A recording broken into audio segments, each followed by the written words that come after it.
We're going to look at a new way of defining what an angle is, and we're going to base this on a set of coordinate axes here. Before we move on, just a definition of something called quadrants. The part of the axes where x and y values are positive we refer to as the first quadrant. And from here we work our way anti-clockwise. So this is the second quadrant, the third quadrant, and the fourth quadrant. Now our definition of what an angle is basically the amount of turn that's required from the positive x-axis as a starting point and the turn anti-clockwise. So for instance, take this line here. This line, we can describe the angle that this line produces.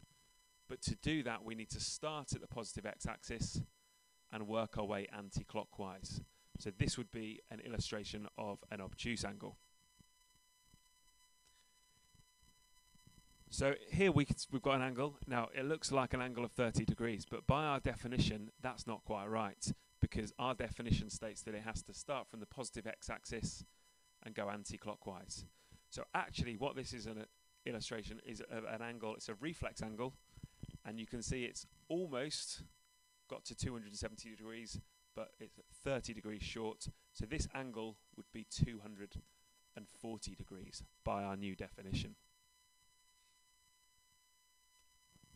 So let's say we now wanted to draw an angle of 225 degrees.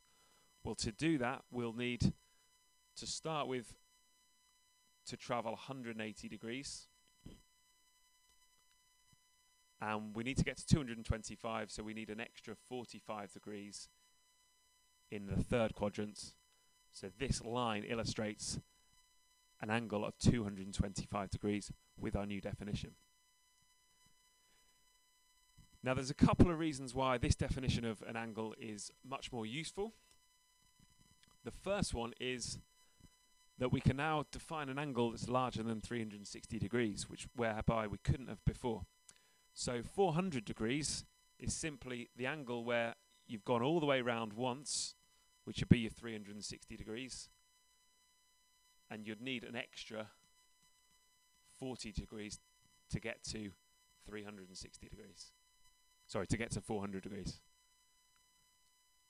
So you can see 400 degrees as an angle has very similar properties to the angle 40 degrees, which we'll look at in later videos. The second useful property of this definition of an angle is we can define a negative angle as well. So to define minus 100 degrees, we simply have exactly the same approach, but rather than going anti-clockwise, we'll go clockwise.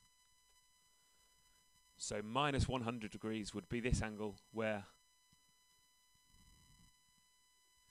you've gone 90 degrees clockwise plus an extra 10 degrees. So in the same way, minus 100 degrees